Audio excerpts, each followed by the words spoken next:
Hey everyone, how are you doing? So आज हम शुरू करेंगे चैप्टर 23 जो है the administration of Mughals and the life of people. So let me just upload the PPT and we will start the lesson. So इस chapter में हम लोग पढ़ने वाले हैं कि मुगल्स का एडमिनिस्ट्रेशन कैसा था, उनके सोशियो इकोनॉमिक कंडीशंस और रिलीजियस कंडीशंस कैसे थे ड्यूरिंग मुगल पीरियड, और चेंजेस क्या हुए मुगल पीरियड के दौरान जिससे उनका एडमिनिस्ट्रेशन लॉन्ग टाइम तक चलते रह पाया. So just wait, I'll select a pen. Yeah. So the Mughals ruled over India. उन्होंने लॉन्ग टाइम तक इंडिया पर रूल किया और उनके एडमिनिस्ट्रेशन के क्या फीचर्स थे और लाइफ ऑफ पीपल क्या थी इसके बारे में हम देखते हैं. एडमिनिस्ट्रेटिव सिस्टम ऑफ मुगल्स कैसा था? तो एम्परर वाज ऑल पावरफुल, मतलब सारी पावर्स जो थी एम्परर के पास थी. He used to rule with the help of his army.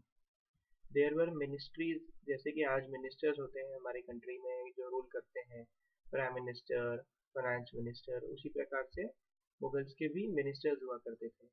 तो जो मुगल्स को एड और असिस्ट किया करते थे मुगल एम्परर को. हाईएस्ट पोस्ट क्या हुआ करती थी? वजीर की या वकील की, जिसको हम आज के टाइम टर्म्स में प्राइम मिनिस्टर कह सकते हैं, जो सारे डिपार्टमेंट्स को लुक आफ्टर करता था और उसका ओपिनियन देता था. वजीर वजीर या दीवान का काम क्या रहता था? मेनली वो फाइनेंस डिपार्टमेंट को हेड करता था. उसके अलावा मीर बख्शी हुआ करता था. मीर बख्शी क्या करते थे? एडमिनिस्ट्रेटिव वर्क को देखते थे. ये सैलरी डिस्ट्रीब्यूट किया करते थे आर्मी को और इंफॉर्मेशन प्रोवाइड किया करते थे मनसबदार के बारे में मुगल एम्परर्स को. इसके अलावा खाने सामान हुआ करते थे जो इंचार्ज होते थे होम डिपार्टमेंट के. जैसे आज के होम मिनिस्टर हैं वैसे खाने सामान जो था वो मुगल टाइम का होम मिनिस्टर हुआ करता था. ये रॉयल किचन और उनकी अदर नीड्स ऑफ पैलेस को देखा करते थे.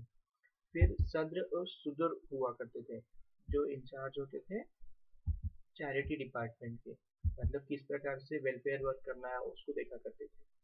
फिर आप देखेंगे काजी उल कजत जो थे वो चीफ जज हुआ करते थे. जैसे आज जुडिशरी में जो जज होते हैं उसी प्रकार काजी उल कजत का काम होता था जुडिशरी का. अकबर ने प्रोविंशियल एडमिनिस्ट्रेशन सिस्टम शुरू किया था. अकबर के पहले सिर्फ सेंट्रल लीडरशिप हुआ करती थी और अकबर के आने के बाद प्रोविंसेस बनाए गए जिसमें प्रोविंशियल लीडरशिप शुरू हुई और उसने 15 सूबाज में डिस्ट्रीब्यूट किया था एडमिनिस्ट्रेशन को. अब प्रेजेंट कंटेक्स्ट में देखा जाए तो जैसे हमारे यहाँ सेंट्रल गवर्नमेंट है, फिर उसके बाद हमारे यहाँ स्टेट गवर्नमेंट है जो कि मुगल्स के टाइम प्रोविंशियल या सूबा होते थे. फिर हमारे यहाँ सिटी गवर्नमेंट रहती है, वैसे परगनाज होते थे मुगल टाइम में. और फिर उसके बाद हमारे यहाँ विलेज की गवर्नमेंट रहती है, पंचायत. वैसे मुगल टाइम में भी विलेज की गवर्नमेंट हुआ करती थी. तो सेंटर में कौन रहता था? सबसे पहले एम्परर रहता था, उसके अंडर वजीर रहता था. प्रोविंसेस में कौन रहता था? प्रोविंसेस में रहते थे सूबेदार, और सूबेदार के नीचे दीवान और दीवान के नीचे कोतवाल. परगनाज में क्या रहता था? सबसे ऊपर शिकदार, शिकदार के नीचे आमिल, आमिल के नीचे कानूनगो और कानूनगो के नीचे कोतवाल. और विलेज में क्या रहते थे? मुकद्दम प्रधान, पटवारी और पटवारी के नीचे चौकीदार. सोशल कंडीशंस कैसी थी मुगल्स के टाइम?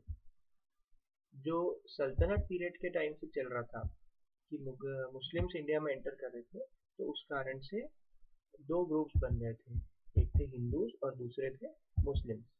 मुगल नोबिलिटी जो थी वो लैंडलॉर्ड्स उसमें से काफी सारे उभर के सामने आए जो अपर सेक्शन ऑफ द सोसाइटी थे. ये लोग एक लग्जरी लाइफस्टाइल जीते थे and Splendor like the emperor. Emperor और जो एम्परर के खास करीबी लोग रहते थे उनकी लाइफ काफी लग्जरियस रहती थी, काफी मतलब सब ऐशो आराम की चीजें उनके पास रहती थी. फिर उसके अलावा मिडिल क्लास हुआ करता था जिसमें कौन आते थे? Government officials, artisans, small traders. इसके अलावा द लोअर क्लास होती थी जिसमें कौन होते थे? पेजेंट मतलब किसान, लेबरर मतलब मजदूर, और डेली वेजेस मतलब रोज का कमा के खाने वाले. हिंदू सोसाइटी जो थी वो कास्ट सिस्टम पे काफी बेस्ड थी. कास्ट सिस्टम काफी स्ट्रिक्ट हुआ करता था. ब्राह्मण्स और क्षत्रिय जो थे वो रिस्पेक्टेबल पोजीशन एंजॉय करते थे सोसाइटी में क्योंकि वो हायर लेवल माने जाते थे. और मुस्लिम्स जो थे they were also on the rise due to difference between Muslims में भी शिया और सुन्नी जो थे दो सेक्ट बनते जा रहे थे. वुमेन्स की कंडीशन कैसी थी? कंडीशंस डिटीरियोरेट हो रही थी. काफी सारी प्रैक्टिसेस इल प्रैक्टिसेस जैसे पर्दा सिस्टम सामने आ गया, पॉलीगैमी मतलब एक से ज्यादा शादी करना, सती प्रथा, चाइल्ड मैरिज बाल विवाह, जौहर, इस प्रकार की जितनी भी कुप्रथाएं थी ये सब सोसाइटी में सामने आ रही थी।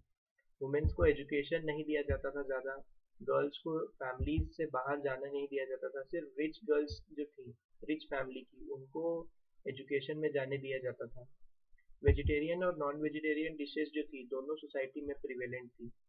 और cotton, wool, silk, coloured and white clothes ये सब काफ़ी यूज में थे। पॉइंटेड शूज और वुडन सैंडल्स का भी इस्तेमाल शुरू हो चुका था। और एंटरटेनमेंट के सोर्सेज क्या थे? चौगन खेलना, हंटिंग करना, कैटल रेसिंग करना, हॉर्स राइडिंग करना, चेस खेलना, चौपड़ खेलना, कार्ड्स खेलना, मेले में जाना, फेस्टिवल्स मनाना, ये सब एंटरटेनमेंट के सोर्स हुआ करते थे। अकबर के और मुगल एडमिनिस्ट्रेशन के टाइम में काफ़ी सारी वुमेन स्कॉलर्स भी उभर के सामने आई हैं, जैसे कि मीराबाई, जैन जेबुनिसा, गुलबदन बेगम और नूरजहां। अब हम इकोनॉमिक कंडीशंस देखते हैं, इकोनॉमिक कंडीशंस कैसी हुआ करती थी। एग्रीकल्चर जो था वो मेन सोर्स था एडमिनिस्ट्रेशन का। काफ़ी सारी क्रॉप्स उगाई जाती थी जैसे wheat, barley, rice, millets, maize, बाजरा, cotton, sugar cane, oil seeds etcetera. और लैंड रेवेन्यू कितना होता था? लगभग हाफ से one third of the total produce. ठीक है। हैंडीक्राफ्ट इंडस्ट्री थी, टिम्बर इंडस्ट्री थी, कॉटन इंडस्ट्री थी जो फ्लरिश कर रही थी, है ना। कॉटन क्लॉथ्स जो थे, मसलिन, मसलिन मतलब सिल्क एक प्रकार का, spices, turmeric, gun powder, Indigo, opium, sugar, precious stones, medicine, ये सब को हम एक्सपोर्ट करते थे बाहर की कंट्रीज में। और क्या इंपोर्ट करते थे वहां से? Gold, silver, copper, tin, glass, mirror, wine, horses, mercury, इन चीजों को हम इंपोर्ट किया करते थे। अकबर ने उसके जो पहले रूलर्स थे उनका सिस्टम को फॉलो करा ताकि उसका एडमिनिस्ट्रेशन में सुधार किया जा सके। जैसे उसने शेर शाह सूरी का लैंड रेवेन्यू सिस्टम जो था उसको कंटिन्यू रखा और one third of the total produce पर फिक्स किया और लैंड का मेजरमेंट करवाया और उसका सर्वे करवाया। इससे उसका एडमिनिस्ट्रेशन जो था वो काफ़ी स्ट्रांग हो गया। रिलीजियस कंडीशंस कैसी थी अब? मुगल एम्परर्स जो थे वो इस्लाम के फॉलोअर थे। फॉर द एफिशिएंट और स्मूथ एडमिनिस्ट्रेशन अकबर ने डिप्लोमेटिक पॉलिसीज बनाई थी कि वो सारे रिलीजन्स की तरफ टॉलरेंट था, मतलब किसी भी रिलीजन को वो नकारता नहीं था। हिंदुइज्म को भी मानता था, जैनिज्म को भी, बुद्धिज्म को भी, इस्लाम को भी, सभी धर्मों को समान भाव से वो आदर करता था। इसलिए उसने इबादत खाना बनवाया था फतेहपुर सिकरी में, जहाँ पर ग्रेट डेलिब्रेशन और कंपेरेटिव रिलीजन्स के बारे में कंपेरेटिव फॉर्मुलेशन होता था। और एक नया फेथ उसने बनाया जिसका नाम उसने रखा दीन ए इलाही। जहांगीर जो अकबर का बेटा था और जहांगीर का बेटा शाहजहां, उन लोगों ने अकबर की इस पॉलिसी को थोड़ा सा फॉलो करा पार्टली। फिर औरंगजेब आया, उसने पॉलिसी को बदल दिया और वो इनटॉलरेंट हो गया हिंदूज की तरफ। उसके खिलाफ औरंगजेब जो था वो हिंदूज के एंटी चले गया। उसने वापस से जिजिया टैक्स इम्पोज करा और रिलीजियस प्लेसेस को अटैक करा। हिंदूज में विष्णुइज्म और शैविज्म दो सेक्ट उभर के सामने आ रहे थे। कुछ लोग अपने आप को विष्णु के फॉलोअर कहते थे, कुछ लोग अपने आप को शिव के फॉलोअर कहते थे। विष्णु के जो फॉलोअर्स थे वो राम और कृष्ण को फॉलो करते थे और शिव के जो फॉलोअर्स थे वो भी इंडिया में बहुत सारी जगह पे पाए जाते थे। तांत्रिक कम्युनिटी भी उभर के सामने आ रही थी। जैनिज्म का भी काफी इम्पोर्टेंट रोल था। पिलग्रिम्स जो थे उनमें जैन्स और हिंदूज तीर्थ यात्रा पे जाया करते थे। बुद्धिस्ट रिलीजन जो था इस टाइम डिक्लाइन पे जा रहा था, मतलब बुद्धिज्म जो है इस टाइम कम हो रहा था। भक्ति सेंट्स जो थे काफी सारे इस समय में सामने आए, जैसे तुलसीदास, सूरदास, मीराबाई। एक मिनट, इसमें नाम जरा हाइड हो गया है। हाँ, दादू मियाँ, रायदास एक्सेट्रा। इन सब ने गॉड के लव और डिवोशन के बारे में घूम घूम कर सब जगह कंट्री के थ्रू आउट प्रैक्टिस के बारे में बताया कि किस प्रकार से हमें भक्ति में लीन होना चाहिए। इसके अलावा आप देखेंगे कि सूफी सेंट्स जैसे मोइनुद्दीन चिश्ती, शाह हुसैन, इन सब ने भी भक्ति और सूफी मैसेजेस के बारे में और गॉड के लव के बारे में सबको मैसेज दिया सोसाइटी में। अब एजुकेशन और लिटरेचर की क्या कंडीशन थी? एजुकेशन में आप देखेंगे कि मुगल पीरियड के दौरान एग्रीकल्चर नहीं, पर्शियन, टर्किश, हिंदी, संस्कृत, बंगाली, पंजाबी, इन सभी लिटरेचर्स का डेवलपमेंट हुआ। मुगल एम्परर ने काफ़ी सारे रॉयल पैट्रनेज दिए थे। प्राइमरी एजुकेशन जो था वो मकतब्स में, और सेकेंडरी हायर एजुकेशन जो था वो मदरसा में पढ़ाया जाता था। अकबर ने एक ट्रांसलेशन डिपार्टमेंट बनाया था उसके कोर्ट में, जिसके थ्रू उसने काफ़ी सारे संस्कृत के जो टेक्स्ट थे लिटरेचर, जैसे रामायण, महाभारत, लीलावती, हरिवंश पुराण, पंचतंत्र, अथर्ववेद, रजत रंगिनी, इन सबको पर्शियन और अरेबिक भाषाओं में ट्रांसलेट करवाया था। इसमें इसके थ्रू उन्हें संस्कृत लिटरेचर के काफ़ी सारा नॉलेज मिला। जहांगीर जो था वो अपने आप में एक स्कॉलर था, वो काफ़ी नॉलेजेबल पर्सन था। तो जहांगीर ने तुजुक ए जहांगीरी इसको पर्शियन में लिखा। शाहजहां ने पेट्रोनेज दिया था लिटरेचर को। शाहजहां का जो बेटा था दारा शिकोह, वो भी शाहजहां इंडियन लिटरेचर से काफ़ी प्रभावित था, और उसने भागवत गीता और उपनिषद को पर्शियन लैंग्वेज में कन्वर्ट करवाया था। अब आप इसमें नाम देखिए, इन लोगों ने ये किताबें लिखी हैं। जैसे तुलसीदास ने क्या लिखी है? रामचरितमानस और विनय पत्रिका। सूरदास ने लिखी है सूरसागर। रसखान ने क्या लिखी है? सुजान रसखान और प्रेम वाटिका। अबू फजल ने क्या लिखी है? अबू फजल ने लिखी है अकबरनामा और आईन अकबरी। मलिक मोहम्मद जायसी ने क्या लिखी है? पद्मावत। और अब्दुल रहमान खान खाना ने क्या लिखा है? रहीम के दोहे। मैंने रहमान कह दिया, इसमें अब्दुल रहीम आना चाहिए। म्यूजिक कैसा था उस समय का हम ये देखते हैं। म्यूजिक में आप देखेंगे कि मुगल्स जो थे वो आर्ट, कल्चर और म्यूजिक, इन सब चीज़ों की काफ़ी पेट्रोनेज दिया करते थे, मतलब उनका काफ़ी यूज़ किया करते थे अपने कोर्ट में। तो म्यूजिक और डांस और लिटरेरी फॉर्म ये सब अकबर और अदर मुगल्स के टाइम में काफ़ी डेवलप हुए। तानसेन जो थे और बैजू बावरा, ये अकम्पलिश्ड म्यूजिशियंस थे जो इनके कोर्ट के दौरान थे। इनके दौरान आर्ट एंड आर्किटेक्चर का भी काफ़ी डेवलपमेंट हुआ।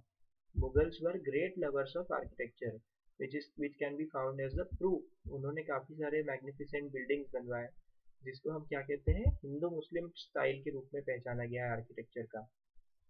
इसका एक एग्जाम्पल आप देखिए कि हुमायूं का जो किला है, पंचमहल है फतेहपुर सिकरी का, आगरे का फोर्ट है, ताजमहल है, इन सब इमारतों को देख के हमें पता चलता है कि मुगल्स जो थे वो कितना आर्ट और आर्किटेक्चर को पसंद किया करते थे। अकबर ने फतेहपुर सिकरी की सिटी बनवाई। इसके अलावा अकबर ने बुलंद दरवाज़ा बनवाया, जिसको काफ़ी सुंदर डेकोरेशन भी कराया गया है। अकबर ने इसके अलावा लोकली अवेलेबल रेड सैंडस्टोन से बिल्डिंग्स बनाई। उसने काफ़ी सारे पेंटर्स को भी पेट्रोनेज दिया। नूरजहां ने उसके बाद टॉम बनवाया अपने फादर इत्माद उद दौला के लिए। उसमें उसने प्रेशियस स्टोन से पीटरा ड्यूरर टेक्नोलॉजी का भी अपने दौरान इन्वेंशन करा।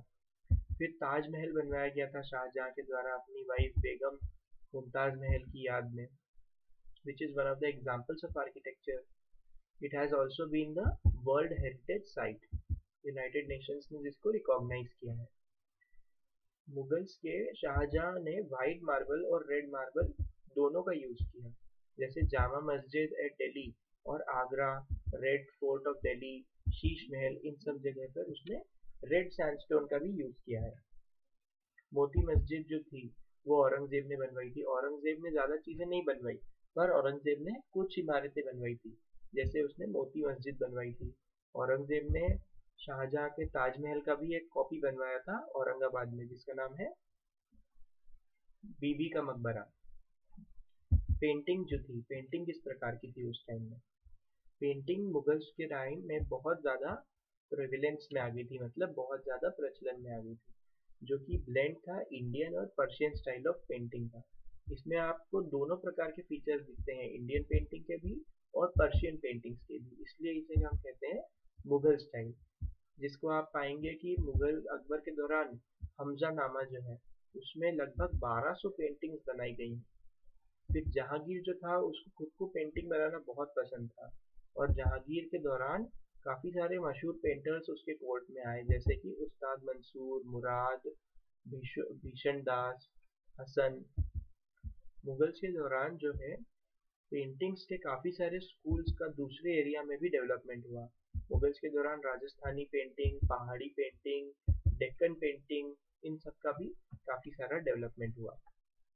तो अब आप ये चैप्टर को एक बार पढ़िए और अगर इसमें आपको कोई भी डाउट मिलता है तो उस डाउट को आप कमेंट सेक्शन में पूछ सकते हैं।